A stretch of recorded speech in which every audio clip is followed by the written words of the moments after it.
নমস্কার বন্ধুরা, কেমন আছেন আপনারা? আশা করছি ভালো আছেন, সুস্থ আছেন। প্রত্যেক দিনের মতো আমি আপনাদের কাছে নিয়ে চলে এসেছি বেশ কিছু ছোট ছোট ইউজফুল কিচেন টিপস। আর এই টিপসগুলো আপনারা যদি ফলো করেন, নিজেদের জন্য কিছুটা হলেও সময় বাঁচিয়ে নিতে পারবেন, সংসার খরচও অনেকটাই কমিয়ে নিতে পারবেন। চলুন দেখে নেওয়া যাক আজকের প্রথম টিপসটা আমি আপনাদের কাছে কি শেয়ার করি।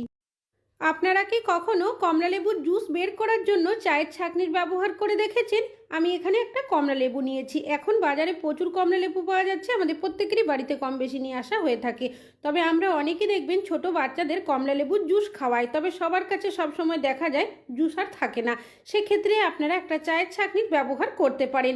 তো এখানে আমি একটা চায়ের ছাঁকনি নিয়েছি। এই ধরনের স্টিলের যে চায়ের ছাঁকনি থাকে সেটারই ব্যবহার করতে হবে, প্লাস্টিকের নিলে চলবে না। একটা পাত্র নিয়েছি, এবার কিছুটা কমলা লেবু এর মধ্যে দিয়েছি আর একটা ছোট সাইজের গ্লাস নিয়েছি। আপনারা চাইলে কাপেরও ব্যবহার করতে পারেন। আমি গ্লাসটাকে চাপ দিয়ে এইভাবে করে ঘুরিয়ে ঘুরিয়ে কমলা লেবুর যে জুসটা রয়েছে সেটা বের করে নেব। আর এইভাবে যদি আপনারা জুসটা বের করে নেন সেক্ষেত্রে আরও একটা সুবিধা হবে, আলাদা করে কিন্তু আপনাদের জুসটাকে ছাঁকতে হবে না।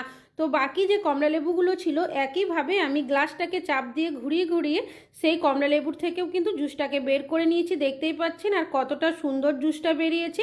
এইভাবে কিন্তু আমরা ছোট বাচ্চাদের জুস বের করে খাইয়ে নিতে পারি, যদি আপনাদের হাতের কাছে জুসার না থাকে। আশা করছি টিপসটা কাজে আসবে। আপনারা কি কখনো গ্যাস সিলিন্ডারের মধ্যে সাবান দিয়ে দেখেছেন? কি হতে পারে? আমরা গ্যাসের সিলিন্ডারের ব্যবহার কম বেশি প্রত্যেকেই করে থাকি, তবে অনেক সময় গ্যাসের সিলিন্ডারের আশেপাশে আসলে একটা গ্যাস বেরোনোর গন্ধ বুঝতে পারি। আর এইভাবে যদি গ্যাস বেরোতে থাকে অনেক বড় বিপদের সম্ভাবনাও কিন্তু থাকে। তবে আপনারা এটা কিভাবে চেক করে নেবেন, তার জন্য নিয়ে নেবেন সাবান, যে কোনো ধরনের সাবান নিয়ে নেবেন। সামান্য পরিমাণের জল দিয়ে দিয়েছি, তারপর হাত দিয়ে এভাবে করে ঘষে একটু ফেনা মতো করে নেব। এবার এই যে সাবানের ফেনাটা রয়েছে আপনারা কি করবেন, গ্যাসের সিলিন্ডারের যেখানে ক্যাপটা লাগানো থাকে তার মধ্যে হালকাভাবে এইভাবে ঘষে লাগিয়ে দেবেন। কিছু সেকেন্ড অপেক্ষা করবেন। যদি দেখেন এখান থেকে বাবলের মতো তৈরি হচ্ছে তাহলে বুঝে নিতে হবে এখান থেকে কিন্তু গ্যাস লিক করছে। আর যদি এখান থেকে কোনো বাবলের তৈরি না হয় তাহলে বুঝে নিতে হবে এখানে কিন্তু কোনো গ্যাস বেরোচ্ছে না। তো দেখতেই পাচ্ছেন এখানে কিন্তু বাবলের তৈরি হয়ে গেছে, তার মানে এখান থেকে কিন্তু বেশ অনেকটাই গ্যাস লিক করছে। আমি এখানে নিয়েছি মশারি। মশারির ব্যবহার আমরা কিন্তু প্রত্যেকেই কম বেশি করে থাকি। তবে সকালের দিকে দেখবেন আমাদের প্রত্যেকটা মহিলারাই কিন্তু কোনো না কোনো কাজের তাড়ার মধ্যে থাকি। এর ফলে দেখা যায় হয়তো অনেক সময় মশারিটা গোছানোর সময় থাকে না, আর এইভাবে যদি রেখে দেওয়া হয় দেখতেও বাজে লাগে। বাড়িতে যদি কোনো আত্মীয় স্বজন চলে আসে তখন নিজেদেরই কিন্তু খারাপ লাগে। তো এই ধরনের সমস্যা হলে আপনারা একটা টিপস ফলো করতে পারেন। নেবেন একটা পুরনো বালিশ কভার। আমাদের অনেকেরই বাড়িতে কালার চলে যাওয়া বা ফেটে যাওয়া বালিশ কভার এক্সট্রা তো রয়েছে, যেগুলো হয়তো আমরা অনেক সময় কেউই কোনো কাজে ব্যবহার করি না। তো সেই ধরনের বালিশ কভার নিয়ে আপনারা মশারিটা এইভাবে করে বালিশ কভারের মধ্যে ঢুকিয়ে দেবেন। ভেতরের সাইডটা একটু ভালোভাবে সেট করে দেবেন। তারপর বালিশের যে মুখের জায়গাটা রয়েছে যদি আপনারা মুড়িয়ে বিছানার একটা সাইড করে রেখে দেন তাহলে কিন্তু কেউ দেখে বুঝতেই পারবে না যে এর মধ্যে মশারি রয়েছে। জায়গাটাও গোছানো থাকবে, এমনকি দেখতেও সুন্দর লাগবে। যখন সময় সুযোগ হবে আপনারা এখান থেকে মশারিটাকে বের করে ভালো করে ভাঁজ করে রেখে দেবেন। আশা করছি টিপসটা কাজে আসবে।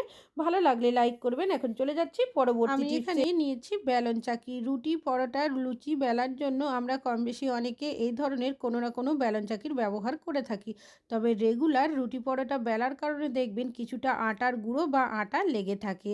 আর যদি মাঝে মধ্যে পরিষ্কার করা না হয় বিভিন্ন ধরনের জীবাণু ব্যাকটেরিয়া বাসা বাঁধে। তাছাড়াও অনেক সময় দেখা যায় বেলন চাকির মধ্যে ফাঙ্গাসও ধরে যায়। তো আপনারা একটা টিপস ফলো করতে পারেন। তো অনেক সময় কি হয় আমাদের হয়তো কাজের তাড়া থাকে, হাতে সময় থাকে না, সেক্ষেত্রে যদি আটার গুঁড়ো বা আটা এভাবে লেগে থাকে সহজে আমরা পরিষ্কার করতে পারি না। তো আপনারা কি করবেন, কিছুটা গরম জল দিয়ে দেবেন। এইভাবে করে কিছু সেকেন্ড রেখে দেবেন, তাহলেই দেখবেন যে আটাগুলো বসে থাকে বেলন চাকির মধ্যে সেটা কিন্তু নরম হয়ে যাবে। হাত দিয়ে আলতো হাতে ডলে দিচ্ছি, দেখতেই পাচ্ছেন একদম কিন্তু আটাটা নরম হয়ে গেছে। এবার আপনারা বেলন চাকিটা পরিষ্কার করবেন। আপনাদের যদি হাতে সময় না থাকে, কাজের তাড়া থাকে, সেক্ষেত্রে আপনারা এইভাবে করে খুব সহজেই বেলন চাকিটা কিন্তু পরিষ্কার করে নিতে পারবেন। তবে যখন আপনাদের বেলন চাকিটা ভালো মতো পরিষ্কার হয়ে যাবে তারপর বেলন চাকিটাকে ভালো করে শুকিয়ে আপনারা কি করবেন, এর মধ্যে সামান্য পরিমাণে সর্ষের তেল মাখিয়ে রেখে দেবেন। কাঠের যে কোনো জিনিসে যদি আমরা সর্ষের তেল মাখিয়ে রাখি তাহলে দেখবেন সেই জিনিসটা কিন্তু অনেক দিন ভালো থাকে, ফাঙ্গাস ধরে না, আর অনেক দিন পর্যন্ত আমরা ব্যবহারও করতে পারবো। আশা করছি টিপসটা কাজে আসবে। ভালো লাগলে লাইক করবেন। এখন চলে যাচ্ছি পরবর্তী টিপসে। আমি এখানে নিয়েছি বেশ কিছুটা ফুলকপি। এখন বাজারে প্রচুর ফুলকপি পাওয়া যাচ্ছে। যাচ্ছি আমাদের প্রত্যেকেরই বাড়িতেই কিন্তু কম বেশি নিয়ে আসা হয়ে থাকে। তবে ফুলকপির ভেতরেও অনেক সময় দেখা যায় ছোট ছোট পোকা থাকে, যেটা আমরা খালি চোখে কেউই কিন্তু দেখতে পাই না। তো আপনারা যখনই ফুলকপি রান্না করবেন একটা টিপস ফলো করতে পারেন। কি করবেন, নিয়ে নেবেন এই ধরনের যে ঝাঁঝরি হাতাগুলো হয়ে থাকে সেগুলো। আমি এখান থেকে বেশ কিছুটা ফুলকপি এর মধ্যে দিয়ে দিলাম। গ্যাসটাকেও অন করে রয়েছি। গ্যাসের মধ্যে এইভাবে একটু আপনারা ঘুরিয়ে নেবেন। এতে কি হবে, গরম তাপটা লাগার কারণে যদি ফুলকপির ভেতরে ছোটোখাটো কোনো পোকা থেকে থাকে তাহলে দেখবেন সেটা কিন্তু নিচের সাইডেই পড়ে যাবে। তো এইভাবে করে আমি আরও বেশ কিছুটা ফুলকপি একটু গ্যাসের মধ্যে রেখে নাড়াচাড়া করে নিচ্ছি। ফুলকপি রান্না করার আগে আপনারা যদি এই টিপসটা একবার হলেও ফলো করেন তাহলে দেখবেন আপনাদের ফুলকপির ভেতরে একটাও পোকা কিন্তু থাকবে না। সহজেই আপনারা বের করে নিতে পারবেন। এখন চলে যাচ্ছি পরবর্তী টিপসে। আমি এখানে নিয়েছি বেশ কিছুটা চাবি। চাবি আমাদের প্রত্যেকেরই বাড়িতে কিন্তু রয়েছে। তাছাড়াও অনেকেরই কাছে দেখবেন এক্সট্রা চাবি থেকে থাকে। তবে সমস্যা কি হয়, এই চাবিগুলো গুছিয়ে রাখার জন্য আমরা দেখবেন চাবির রিংয়ের ব্যবহার করি। তবে সবার কাছে সবসময় চাবির রিং থাকে না। এর ফলে দেখা যায় চাবিগুলো যেখানে সেখানে রেখে দিই, যখন প্রয়োজন হয় খুঁজে পাই না, অনেক সময় হারিয়েও যায়। তো আপনারা একটা সেফটি পিন নিয়ে নেবেন। যেহেতু অনেকগুলো চাবি রয়েছে তাই বড় সাইজের সেফটি পিন নিয়েছি। তারপর আপনারা সেফটি পিনের মধ্যে চাবির রিংগুলো এভাবে রেখে দেবেন। এতে কি হবে, চাবির রিং হারাবে না, একটা জায়গার মধ্যে গোছানো থাকবে। আর যখন হাতের কাছে চাবির রিং থাকবে তখন আপনারা চাবির রিংয়ের মধ্যে রেখে দেবেন। আশা করছি টিপসটা কাজে আসবে। এখন চলে যাচ্ছি পরবর্তী টিপস। নিয়েছি বেশ কিছুটা মাছ। মাছ আমাদের প্রত্যেকেরই বাড়িতে কিন্তু কম বেশি নিয়ে আসা হয়ে থাকে। তবে যখন দেখবেন জ্যান্ত মাছ নিয়ে আসা হয়, জ্যান্ত মাছের মধ্যে বিজল পদার্থ একটু বেশি থাকে, যার কারণে আমরা মাছটা দেখবেন অনেকে বারবার করে ধুতে থাকি। আর যদি অনেকবার ধোয়া হয় সেক্ষেত্রে মাছের স্বাদটাও কিন্তু নষ্ট হয়ে যায়। তবে যখনই আপনারা মাছ ধোবেন কি করবেন, সামান্য লবণ দিয়ে দেবেন। লবণটা দিয়ে মাছের মধ্যে এভাবে একটু ভালো করে মাখিয়ে দেবেন। এতে কি হবে, মাছের মধ্যে যে অতিরিক্ত একটা বিজল পদার্থ থাকে সেটা কিন্তু সহজেই বেরিয়ে আসবে। তো আমি হাতটা দেখাচ্ছি, দেখতেই পাচ্ছেন যে বিজল পদার্থটা ছিল সেটা কিন্তু এখন অনেকটাই বেরিয়ে এসছে। এবার আপনারা যদি 1 থেকে 2 বার ভালো করে মাছটা ধুয়ে দেন তাহলে দেখবেন আপনাদের কিন্তু আর মাছের থেকে বিজল পদার্থ বেরোবে না। আশা করছি টিপসটা কাজে আসবে। ভালো লাগলে লাইক করবেন। এখন চলে যাচ্ছি পরবর্তী টিপসে। আমরা কম বেশি অনেকেই করে থাকি। তবে কড়াইয়ের মধ্যে যখন কোনো কিছু সেদ্ধ করি, বিশেষ করে আলু হোক কি ডিম, সেক্ষেত্রে দেখা যায় অনেক সময় এইভাবে করে একটা কালচে দাগ পড়ে যায়, যেটা আমরা সহজে পরিষ্কার করতে পারি না। তো আপনারা কি করবেন, দিয়ে দেবেন এখানে সামান্য পরিমাণের বেকিং সোডা, আর এখানে দিয়ে দেবো আমি সামান্য পরিমাণের হলুদ গুঁড়ো।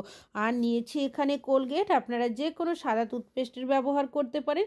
সামান্য পরিমাণের কোলগেট দিয়েছি। এবার সামান্য দিয়ে দেব জল।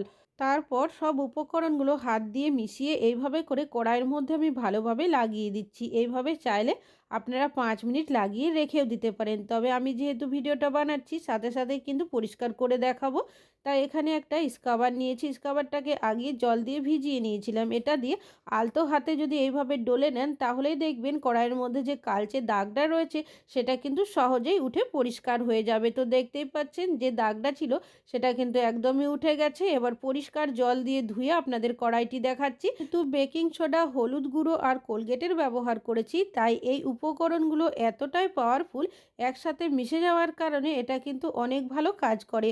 তো দেখতেই পাচ্ছেন পরিষ্কার তো হয়েছে, একদম নতুনের মতো চকচক করতেও শুরু করেছে। আশা করছি টিপসটা কাজে আসবে। এখন চলে যাচ্ছি পরবর্তী টিপস। আমরা প্রত্যেকেই বাড়িতে কিন্তু কম বেশি বাসনপত্র মেজে থাকি। তবে অনেক সময় তাড়াহুড়োতে বাসন মাজার কারণে দেখা যায় আমাদের বাড়িতে এমন বেশ কিছু বাসনপত্র থাকে, বিশেষ করে বাটি হতে পারে বা গ্লাস হতে পারে, বা অনেক সময় প্লেটের মধ্যেও যে বর্ডারের সাইড থাকে তার মধ্যে অনেকটাই নোংরা ময়লা জমে থাকে। আর এটা যে একদিনে হয় তা কিন্তু নয়। রেগুলার যদি ঠিকভাবে বাসন ধোয়া না হয় সেক্ষেত্রে দেখা যায় এই ধরনের নোংরা ময়লা থাকে, যার কারণে বাসনের মধ্যে বিভিন্ন জীবাণু বাসা বাঁধে। সেই বাসনে যদি আমরা খাওয়া দাওয়া করি শরীর অসুস্থ হওয়ারও সম্ভাবনা থাকে। আমরা যদি বাসনের বর্ডারের জায়গাগুলো মাঝে মধ্যে সেফটি পিনের সাহায্যে এভাবে পরিষ্কার করে নিই তাহলে দেখবেন বাসনপত্রগুলো কিন্তু একদম পরিষ্কার পরিচ্ছন্ন, জীবাণুমুক্ত থাকবে। তাছাড়াও স্ক্রাবারের সাহায্যে পরিষ্কার করলেও কিন্তু দেখা যায় বর্ডারের জায়গাগুলো সহজে পরিষ্কার হতে চায় না। তো আপনারা এই সেফটি পিনের সাহায্যে এইভাবে কিন্তু সহজেই পরিষ্কার করে নিতে পারেন। তবে রোজ যে এইভাবে পরিষ্কার করতে হবে তা কিন্তু নয়, মাঝে মধ্যে পরিষ্কার করলেই হবে। আশা করছি টিপসটা কাজে আসবে। এখন চলে যাচ্ছি পরবর্তী টিপসে। আমাদের অনেকেরই বাড়িতে কিন্তু এই ধরনের প্যাকেটের মধ্যে কোনো না কোনো জিনিসপত্র নিয়ে আসা হয়ে থাকে।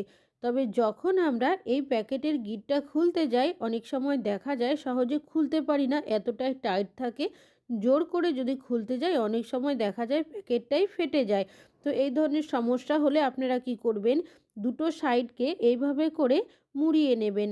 এতে করে কি হবে, এই জায়গাটা অনেকটাই সরু হয়ে যাবে। তারপর সামনের দিকে একটু প্রেস করবেন, তাহলেই দেখবেন যে গিঁটের জায়গাটা থাকে, যে টাইট ভাবটা থাকে, সেটা কিন্তু আস্তে আস্তে ঢিলে হয়ে যাবে। তো দেখতেই পাচ্ছেন কতটা সহজে এই গিঁটটা খুলে নিলাম। আশা করছি আপনাদের টিপসটা কাজে আসবে। ভালো লাগলে লাইক করবেন। এখন চলে যাচ্ছি পরবর্তী টিপসে। আমি এখানে নিয়েছি বাঁধাকপি।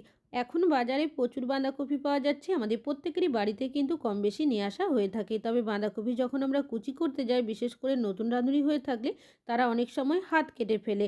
তো আপনারা কিভাবে ছুরি বটির সাহায্য ছাড়াই বাঁধাকপি কুচি করবেন চলুন দেখে নেওয়া যাক। এখানে আমি নিয়েছি একটা পিলার। পিলারের সাহায্যে আমরা যদি এইভাবে বাঁধাকপিটা কুচি করি তাহলে দেখবেন একদম মিহি কুচি হয়ে যাবে। আর এইভাবে যদি বাঁধাকপি কুচি করা হয় সেক্ষেত্রে সুবিধা আরও একটা হবে, আমাদের কিন্তু হাত কেটে যাওয়ার সম্ভাবনা থাকবে না। তাছাড়াও পিলার দিয়ে যদি বাঁধাকপি কুচি করি সেক্ষেত্রে দেখা যায় অনেকটাই তাড়াতাড়ির মধ্যে কিন্তু আমরা অনেকটা পরিমাণের বাঁধাকপি কুচি করে নিতে পারি। তো দেখতেই পাচ্ছেন কতটা সহজে কতটা তাড়াতাড়ি বাঁধাকপিটা কুচি করলাম। আর এইভাবে যদি বাঁধাকপি কুচি করা হয় বাঁধাকপিটাও কিন্তু একদম মিহি কুচি হয়ে যায়। আশা করছি টিপসটা কাজে আসবে। তবে আমি এইভাবে বাঁধাকপি কুচি করছি বলেই যে আপনাদেরও করতে হবে তা কিন্তু নয়। যদি প্রয়োজন হয়ে থাকে সেক্ষেত্রে আপনারা এই টিপসটা ফলো করতে পারেন। আশা করছি টিপসটা কাজে আসবে। ভালো লাগলে লাইক করবেন। এখন চলে যাচ্ছি পরবর্তী টিপসে। আমরা ছোটোখাটো টুকটাক সেলাই করার জন্য প্রত্যেকেই বাড়িতে কিন্তু সূচ সুতো রেখে থাকি। তবে যখন আমরা সেলাই করার জন্য ছোট্ট সাইজের সূচের মধ্যে সুতোটা পরাতে যাই সহজে কিন্তু পরাতে পারি না। বিশেষ করে বাড়িতে যদি বয়স্করা থাকে সেক্ষেত্রে অনেকটাই সমস্যার মধ্যে পড়তে হয়। তো এই ধরনের সমস্যা যদি আপনাদের সাথেও হয়ে থাকে সেক্ষেত্রে আপনারা একটা টিপস ফলো করতে পারেন। কি করবেন, নিয়ে নেবেন নেল পলিশ। আমাদের প্রত্যেকেরই বাড়িতে কিন্তু নেল পলিশ রয়েছে। সুতোর যে মুখের জায়গাটা রয়েছে তার মধ্যে সামান্য নেল পলিশ লাগিয়ে দিয়েছি। তারপর আঙুলের সাহায্যে ভালো করে এভাবে একটু চেপে চেপে লাগিয়ে নেব। এইভাবে করে লাগিয়ে আপনারা রেখে দেবেন কিছু সেকেন্ডের জন্য।